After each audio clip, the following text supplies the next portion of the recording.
Hey guys, and welcome back to a brand new video where today we're going to be taking a look at this right here. This is the motion filters from SANDMARC for smartphone photography and filmmaking. Now before we get into this video, I thought I'd just mention at the very beginning that SANDMARC did send me this for a review, but this isn't an ad, it's not a sponsorship, they're not telling me what to say, this is my true and unbiased opinion about this filter. And for the price of around £75 or $100, let's actually see if this filter is worth the money. When you receive the filter, you will get a Velcro soft carry case. Inside here you will get the motion filter, and you will also get the clip which the filter screws onto and allows you to connect it to any phone. And SANDMARC chose to name the filter a motion filter, which basically means it's a variable ND filter. It has a spinning ring on the front of the filter which allows you to choose the intensity of the ND. It goes from ND8 up to ND64, which is the equivalent of 3 to 6 stops. And if you don't know what a motion filter or an ND filter is, to put it simply, an ND filter is like putting sunglasses on your camera. It helps to reduce the amount of light hitting your camera's sensor. And this is very important if you want to take better pictures and videos and be in control of the overall look and feel of the footage. Now if you use the built-in camera app on your phone to take pictures and videos, that app will probably automatically adjust the picture for you. It will adjust your exposure, your white balance, and it will adjust all those settings for you so you don't have to, which is fine for certain quick snapshots and certain scenarios, but normally if you want to take slightly better pictures or be in more control, then we will want to control the settings of the actual camera rather than the camera app doing that for us automatically. Using an ND filter or this motion filter means that we are reducing the amount of light coming into the camera and hitting our sensor, which means that we can reduce the shutter speed of our camera. So for instance, if we're filming and we want our footage to look more cinematic, then we'll probably want to obey by the 180-degree shutter rule. And that basically means that we double our shutter speed to whatever our frame rate is, and that gives us the most natural looking motion blur. The trouble is, if we use that 180-degree rule in bright conditions, there will probably be far too much light coming in and overexposing our image. Adding this motion filter or an ND filter means that we are reducing the amount of light coming in, so the shutter speed can stay double the frame rate and we get that nice natural looking motion blur.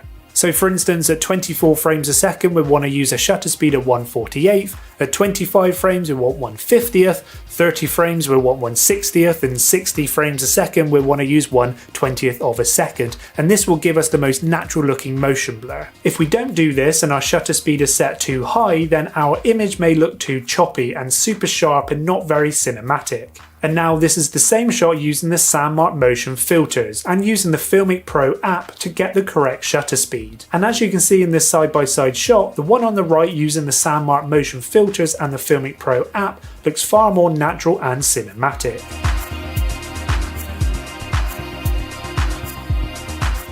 So as you can see now, I am filming on my phone and it is completely overexposed. So I'm just going to put the SANDMARC motion filter over the lenses right now. And as you can see, that brings the exposure level back to a normal looking level. So it looks really nice now. 1/50th of a second on the shutter speed and 25 frames a second is my frames per second. But one thing you might have noticed when I put the filter on, it does cover up that front facing microphone on my phone. So if I take it off again now, it will sound probably a little bit better because that microphone is facing me. This does actually cover up that front facing microphone, so just something to bear in mind. So now let's take a look at the actual build quality of these motion filters, and they do feel pretty high quality as the filters are made from aluminium and the glass is multi-coated. I really like that this filter is split into two colours, black on the back and the spinning part on the front is a nice soft grey.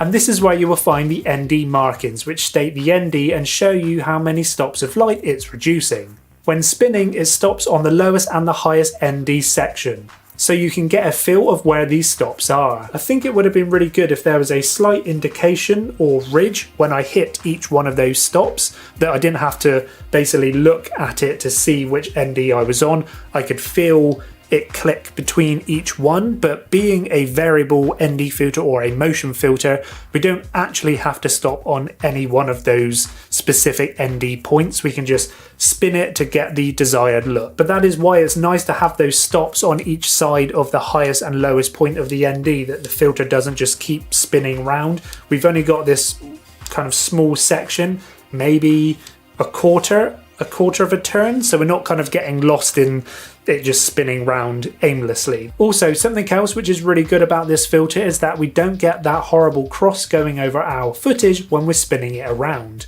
Some other variable ND filters have this weird kind of cross which goes across the image when we're spinning it around, but luckily these don't actually do that. But one thing to mention, if we're filming and specifically recording audio, then we'll want to spin the filter before we actually start recording. The main reason is our microphone might pick up the sound of the motion filter spinning around.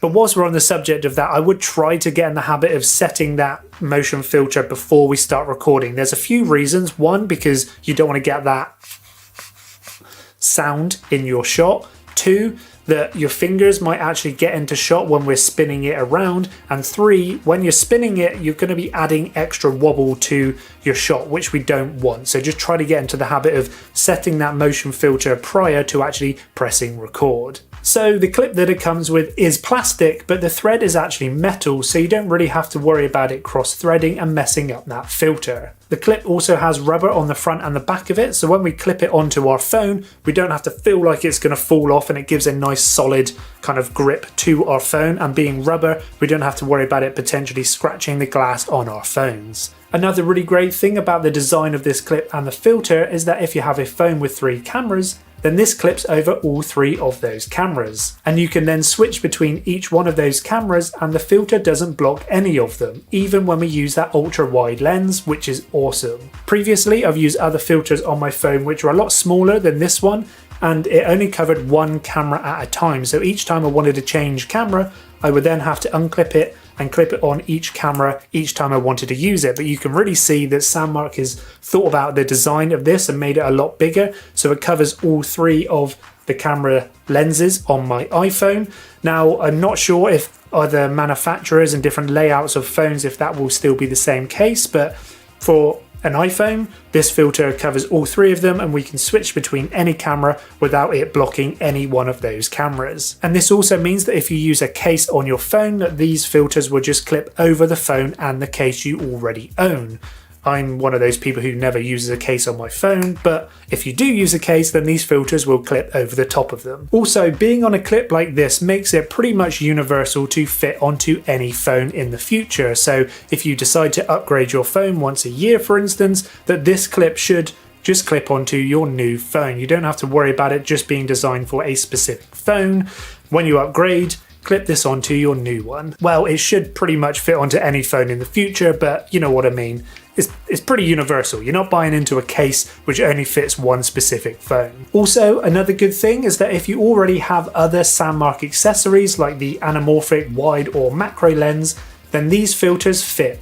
As they are the same thread size, you can actually thread these filters straight onto those other lenses. So by now you've probably worked out that this motion filter is for people who are really serious about filmmaking and photography on their phones. It's not really for just anyone who just wants to take normal snaps. I don't really feel like those people will get the benefit out of a motion filter, but if you really want to take your stuff to the next level, a motion filter is a really great thing. And pairing it to third-party apps to be in more control, for instance, the Filmic Pro app, that basically means that we can then control the ISO, the white balance, and the shutter speed to get that natural looking motion blur.